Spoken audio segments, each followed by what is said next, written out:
Welcome to Fear and Fiction, where the stories are strange and the fear is real.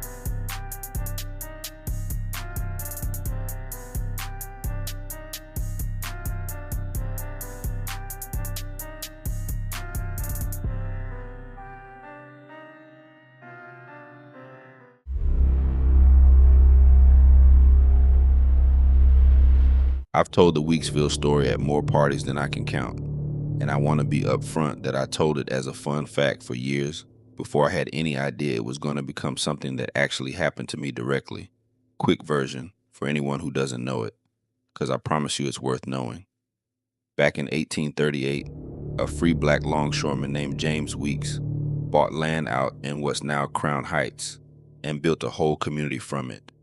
At its peak, it had somewhere around 500 residents, its own schools, its own newspaper, one of the first black female physicians in the entire state, one of the first black police officers in the city. Real self-sufficient place, way ahead of its time. Then Brooklyn grew up around it, and Weeksville basically got swallowed. Residents ran their own newspaper too, one of the first black-owned papers in the whole country, called the Freedmen's Torchlight, and by some counts the literacy rate in that community ran higher than the white population around it at the time, which tells you something about what they built out there before anybody outside the neighborhood cared to notice. Most of it got demolished eventually, a public housing project built right across a big chunk of the old footprint by the 1940s, and the whole community more or less vanished from memory for decades. I do renovation work on old properties around Crown Heights, and I've been doing it long enough that most jobs blur together, one old building after another, one client's vision for an open floor plan after another. I don't think about the actual history under my feet most days, mostly because thinking about it doesn't get the drywall up any faster. Here's the part I always led with at parties, because it's genuinely wild. In 1968, a local historian and a pilot flew a small plane over the neighborhood specifically looking for any trace of it, and from the air, they actually spotted rooftops still standing, tucked back off the modern street grid. 4 original houses, just sitting there the whole time, invisible from the ground, completely obvious from above. I do renovation work on old properties around Crown Heights, and I finally landed a job actually touching one of the buildings near that historic footprint a few months back, which felt like a nice bit of irony, given how many times I'd already told this story to people who had no idea I'd never actually worked on it myself. Pulling out an old section of interior wall that had clearly been patched up decades back, I found a photograph. Old tintype, the kind from the very end of the 1800s, a woman's portrait, tucked into a gap between 2 studs like somebody had hidden it there on purpose, rather than just losing it by accident. No name on the back, no name anywhere. I did some digging afterward, out of curiosity more than anything, and found out the Historical Society actually has a real one just like it in their archive too, also unnamed, also just labeled as an unidentified woman from the same rough era. 2 separate photographs of a woman nobody ever wrote a name down for. I took a picture of mine on my phone, mostly to have something new and interesting for the next dinner party, and that's honestly the part I'm least proud of, if I'm being fully honest with you. That night, back at my own place, I woke up around what my phone told me was a little past 2 in the morning, to the specific feeling of somebody standing close enough to read over my shoulder. I didn't hear anything. I just knew, the way you know somebody's standing right behind you even with your eyes closed. I told myself it was nothing, half asleep enough to actually believe it for about 30 seconds, which is exactly the amount of time it took for my phone screen to light up on its own, unlocked, sitting right there open to that same photo I'd taken hours earlier. I hadn't touched it. I want to be completely clear about that part, because I've gone over it in my head more times than I can count trying to find some boring explanation, and I genuinely can't. It happened again the next 2 nights, same time, same photo pulled up on a phone I hadn't touched, and by the 3rd night I wasn't sleeping so much as lying there waiting for it.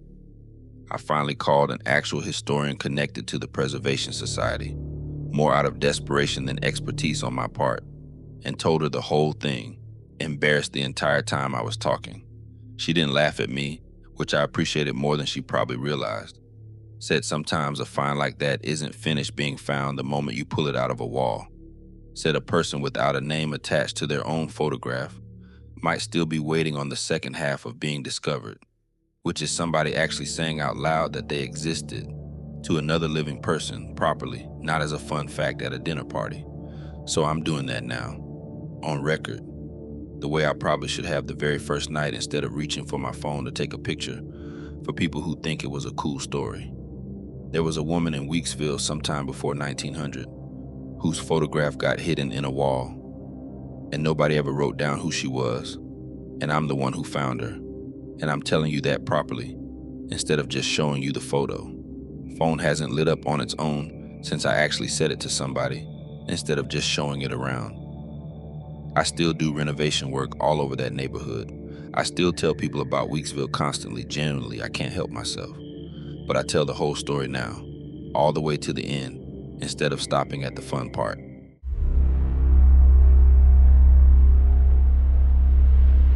I'm the person on any survey crew who actually enjoys the measuring part, genuinely. Not the part where people think you're supposed to say that to sound dedicated. I like a number that's exact. I like knowing precisely how many feet something is instead of roughly how many. It's basically the whole reason I got into this work in the first place, which is probably why I ended up on the Reconnect Rondo project this past year, doing survey work for the land bridge they're finally building back over the freeway that split this neighborhood in half decades ago. Rondo used to be the actual center of black life in St. Paul, going back the better part of a century. By the 1950s, something like 85% of the city's entire black population lived right here. Real community, businesses, churches, all of it. Then the interstate came through in the 50s and 60s, on a route that didn't have to go through the center of the neighborhood, but did anyway. And it took somewhere around 600 homes and close to 300 black-owned businesses in the process. City didn't formally apologize for any of it until 2016, and the land bridge project I'm working on now is the first real attempt at physically stitching those two halves of the neighborhood back together since the freeway went in. Most of my job on any given day is exactly as unglamorous as it sounds, standing in one spot with a measuring tool while somebody else drives past honking because I'm technically standing in a lane that hasn't been closed off yet. I complain about it constantly to anybody who listens. I also secretly love it, which I'd never admit out loud to my actual coworkers. My specific job was cataloging old foundation markers along one stretch, cross-referencing them against the original appraisal surveys from before the demolition, just confirming exactly how many structures used to sit on a given block before everything got cleared for the freeway. First day on that particular stretch, I counted 600 and change across the full corridor, matched the historical paperwork almost exactly, gave myself a mental pat on the back for a clean number, and moved on to the next section. Second day, recounting the same stretch just to double check my own work before filing it. I got one less than the day before. Same stretch of ground, same markers as far as I could tell. One foundation fewer than I'd counted less than 24 hours earlier. I chalked it up to human error, obviously, the most boring explanation available, and therefore the one I reached for immediately, because I've made counting mistakes before and I'll make them again. Recounted a third time to settle it definitively, one less again. 2 under the original historical number now, 2 days running on ground that hadn't been touched by any construction crew in between my visits. Here's the thing about me, and it's not always a great thing. I do not like an inconsistent number. It itches at me in a way I can't fully explain to people who aren't wired the way I'm wired. So instead of flagging the discrepancy to my supervisor like I probably should have, I went back a 4th time on my own after the rest of the crew had already left for the day, specifically to get the count to match the historical record one more time before anybody official saw my paperwork. Getting toward dusk by the time I started, and honestly, counting foundation markers alone on a stretch of cleared ground as the light goes is not a great way to spend an evening, but I was committed at that point. I got to the exact spot on the count where the discrepancy always showed up. Same specific foundation marker both previous times, and this time there was a shape standing directly on top of it. Not clearly, just enough presence that I knew without any real doubt that if I finished my count including that spot, I'd land on the historical number exactly, and if I didn't count it, I'd be one short again. I did not walk any closer to check. That's the one thing I did right that whole evening. I turned around, logged the discrepancy honestly in my official report for the first time, too short of the historical count, and let it stand exactly as inconsistent as it actually was. Told an older woman on the community advisory board about it afterward, mostly out of nerves more than anything else, and she wasn't surprised in the way I expected her to be. Said some of what got taken off that block never actually got properly recounted or acknowledged by the city at all, formal apology or not, and that forcing a number to match a record that already failed the people it was supposed to protect once is its own kind of dishonesty, even when you're just trying to do good paperwork. I still work that stretch of the project. I log every discrepancy now exactly as I find it, whether it matches the historical paperwork or not, and I've stopped going back for a second count on my own after everyone else has left for the day. Some numbers are only honest the first time you get them, and I've decided I'd rather file an inconsistent one than force a clean number that isn't actually true anymore.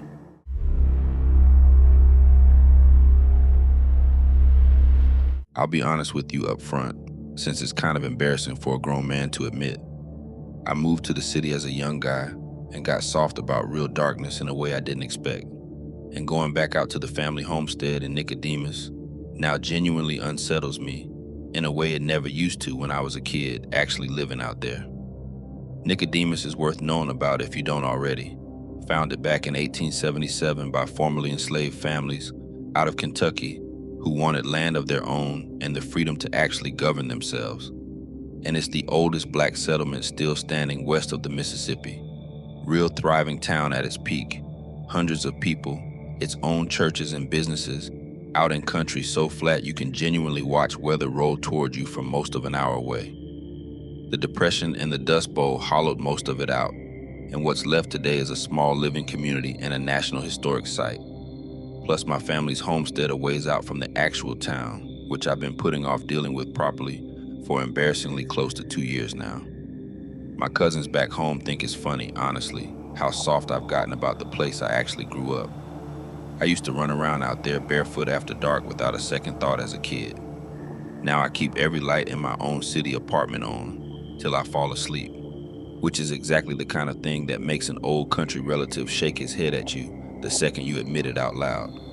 My grandfather had exactly one rule about that house that I actually remember clearly from being a kid. Count the lit windows across the plains before you go to sleep, every single night, no exceptions.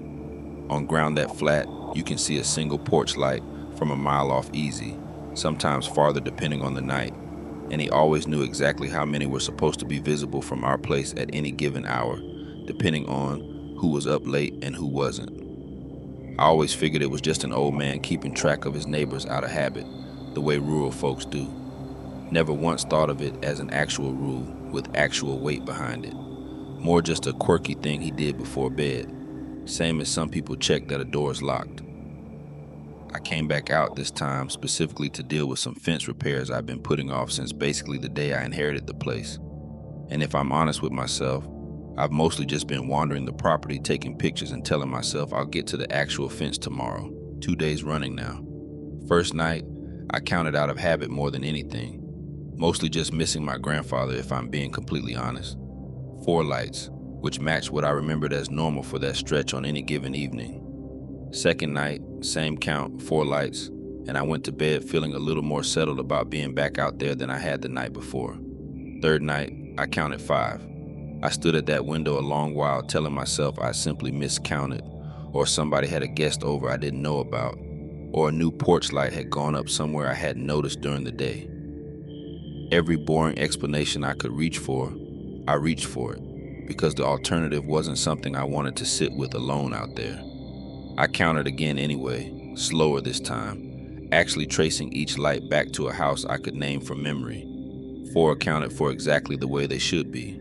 The 5th sat off by itself, out past where any actual house has ever stood in my entire lifetime out there, right about where an old dry creek bed cuts through what used to be somebody's original claim generations back, long before my own family's plot even existed.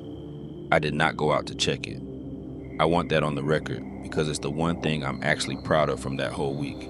I went straight to bed instead, and I did not look out that window again until well after sunrise the next morning. 5 lights again the following night. Same spot, same distance, same complete absence of any actual structure out there to explain it. I called my mother the next day, more rattled than I wanted to sound over the phone, and asked her straight out if she remembered my grandfather ever explaining the actual reason behind his rule, beyond just neighborly habit. She went quiet a moment and then told me something I hadn't heard before. Said his rule was never really about keeping track of the neighbors at all. Said counting the lights was how you made sure nothing new had shown up out on that flat, open ground pretending to be a house that was never actually there, and that the counting itself was the whole point, not the neighbors, because something out there apparently still wants to be counted as belonging. I fixed that fence the very next morning. First thing, no more putting it off. Finished every single repair on that property before I let myself leave again. Like getting the actual work done was somehow going to settle something in me that had nothing to do with fence posts at all. 4 lights again, every night since. Far as I've kept track from back in the city. I still count from memory sometimes anyway, out of habit, the same as my grandfather apparently did his whole life. I understand it properly now, though, in a way I never did as a kid. It was never about the neighbors. Okay, Fear and Fiction family, you made it to the end. I want to thank you for taking the time to watch the video, getting those comments, and tell me which story was your favorite. If you liked the video, like, share, subscribe, hype the video, all that cool stuff. Until the next time.